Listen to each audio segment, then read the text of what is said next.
Hey guys, Paul here. So today's Yu-Gi-Oh video is going to be a bit of a change of pace.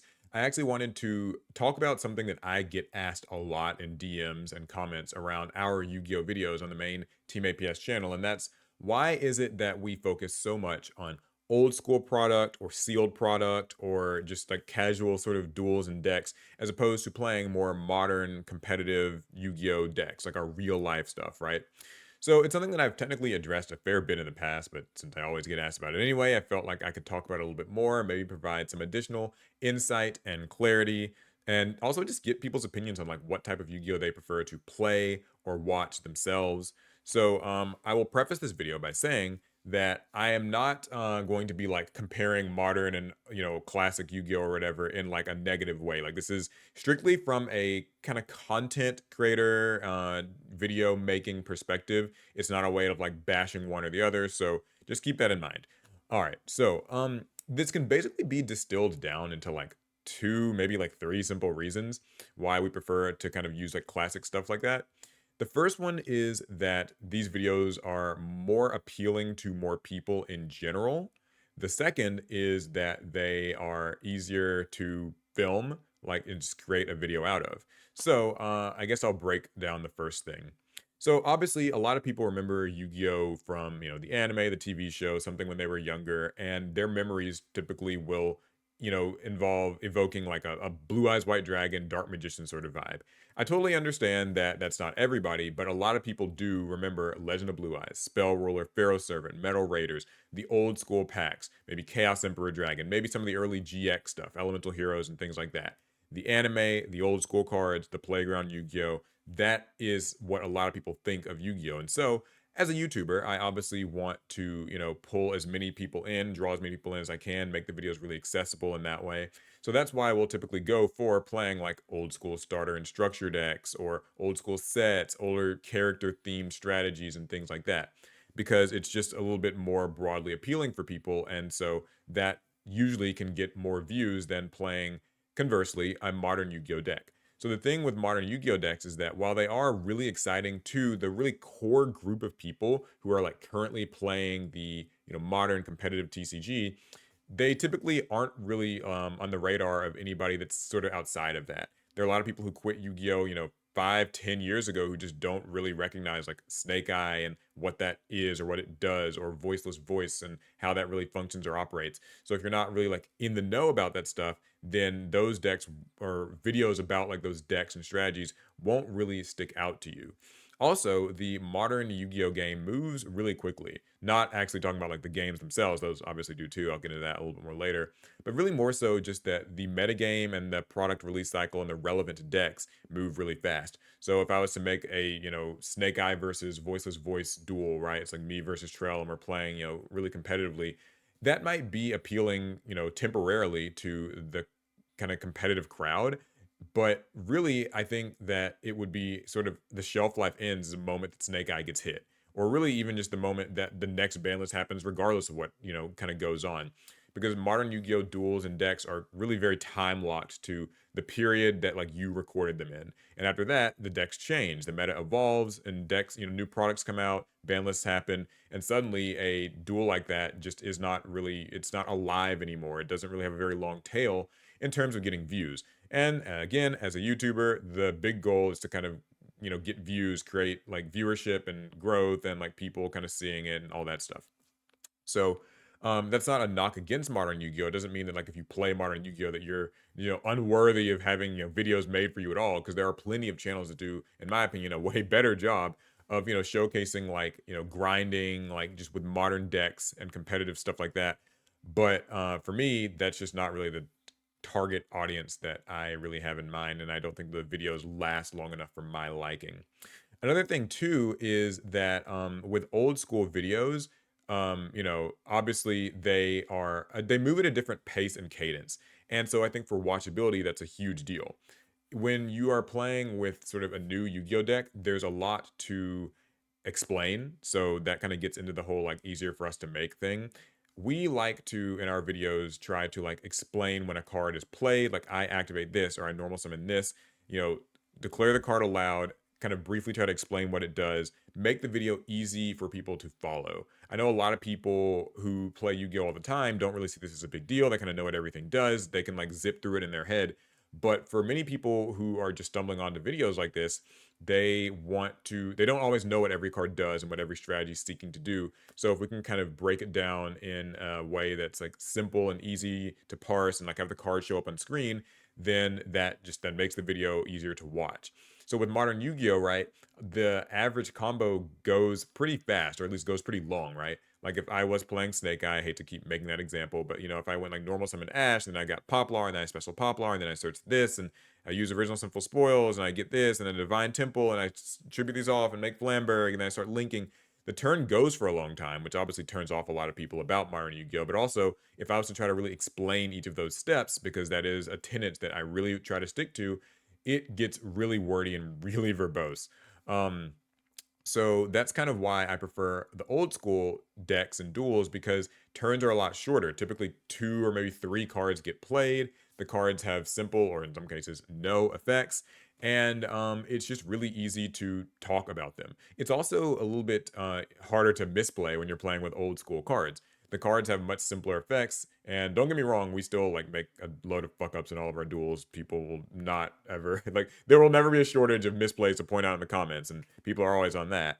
But trust me, like playing, a new school Yu-Gi-Oh deck, a new kind of 2024 deck, and all the combos and all like the card interactions, in front of camera is really tough, because like there's also like a camera component, right? Like we're playing on camera, so like I said, we got to explain the cards and like try to make the combos as clean and kind of concise as we possibly can. And that's typically where like a misplay will pop up, because if you miss something, then in modern Yu-Gi-Oh it's like really hard to kind of like go back and restore the game state and just things like that. It's easier to kind of slip up when you're having to like perform and actually still think about your cards and strategies and like how you're going to play out your turn. So that's a really big part of it as well. And I also feel that old school Yu Gi Oh tends to make for better narrative duels. By narrative duels, what I basically mean there is like, if you can have your own set of opinions about whether or not like caveman Yu Gi Oh or playground Yu Gi Oh it makes for like great like it's hard to how to put it. So basically, people don't like Caveman Yu-Gi-Oh because like a bunch of vanilla beaters and like basic spells and traps that can kind of just feel like swinging a stick and luck sacking. Whereas modern Yu-Gi-Oh decks are super consistent; they can do exactly what they want.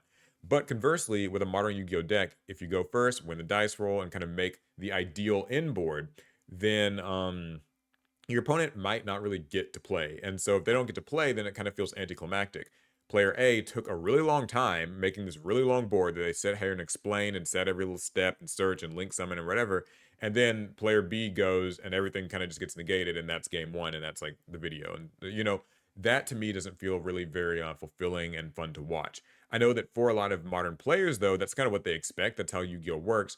But for watchability, I find that that is the less desirable outcome compared to old school decks, where yes, the cards are very like rudimentary. I would even go so far as to say I think like old school Yu-Gi-Oh is kind of dull and it is kind of boring. I mean, like it sucked when you're in a bad spot and you just have vanilla monsters and you can't really like feel like you're really in control of your own destiny. But for watchability, it's like huge when somebody can like top like a brain control and like on turn 12 that like changes the entire course of the duel, as opposed to the duel maybe ending in just like 2 or 3 turns. And people can get really invested in the back and forth. Whenever there's like a big stall out contest where both players are setting like 4 or 5 spells and traps and stuff, it for many viewers, at least not all viewers, but for many viewers, they find that tension and that suspense to be really fun. And it's fun to like imagine, okay, who's gonna bite first, who's gonna like break the stalemate. And so that sort of stuff I think makes for narratively a better and more interesting duel. It's a duel that lasts a bit longer, which is, to me, I think that makes it more enjoyable. Like if you click a video and you just see someone combo off and then the other person scoop and then that's like the vid, that might not feel like a great use of your time. So yeah. And I think the last major thing that I would add to all of this is just that I want to reiterate, I do not dislike modern Yu-Gi-Oh. I play modern Yu-Gi-Oh myself. Physically, I've got loads of decks. I actually have like all of my new decks, and I have like Vanquish Soul, Voiceless Voice, all kinds of stuff. I have a Horus deck, all built here. Like, trust me, I am playing these decks. I know what's up. I know how they work. I get it. I get the appeal. I'm not saying it's bad. I play lots of Master Duel. I always feel like I have to remind people of that because people seem to like think that I don't like modern Yu-Gi-Oh or I don't like play it at all. I totally do, but strictly video wise, I think that playing with old school stuff is just kind of a more enjoyable, relaxed experience. A couple of quick things that I will add as well. So, when it comes to like recording time, it's actually really great to have like sealed products. So around here we've got a bunch of like unopened structure decks and speed duel products and things like that. Because sometimes when we're recording, especially with people like Larry or Trell or somebody, they might not have a lot of time available. Like we might only have them for like an hour or two. And so we have to just quickly sort of come up with something. And it's like, oh, okay, I have these like pre-made eBay decks that I just bought randomly, or some mystery box, or like, you each get a structure deck. And so you have to just open it up and quickly play it. And for us, that's kind of part of the challenge. It's part of the fun is that like we didn't get to study these decks a bunch. We kind of just get to grab them and play them. Now I know that that means that you don't always get like the highest quality of play. Like, oh my God, they need to make perfect, decisions at all times. And like, oh, someone misplayed here, didn't notice this here. This strategy is supposed to be played this way. But what we want to really evoke is the very real, organic, like what would happen if you and your friend were just kind of tossed two random decks and you didn't really get a bunch of prep time.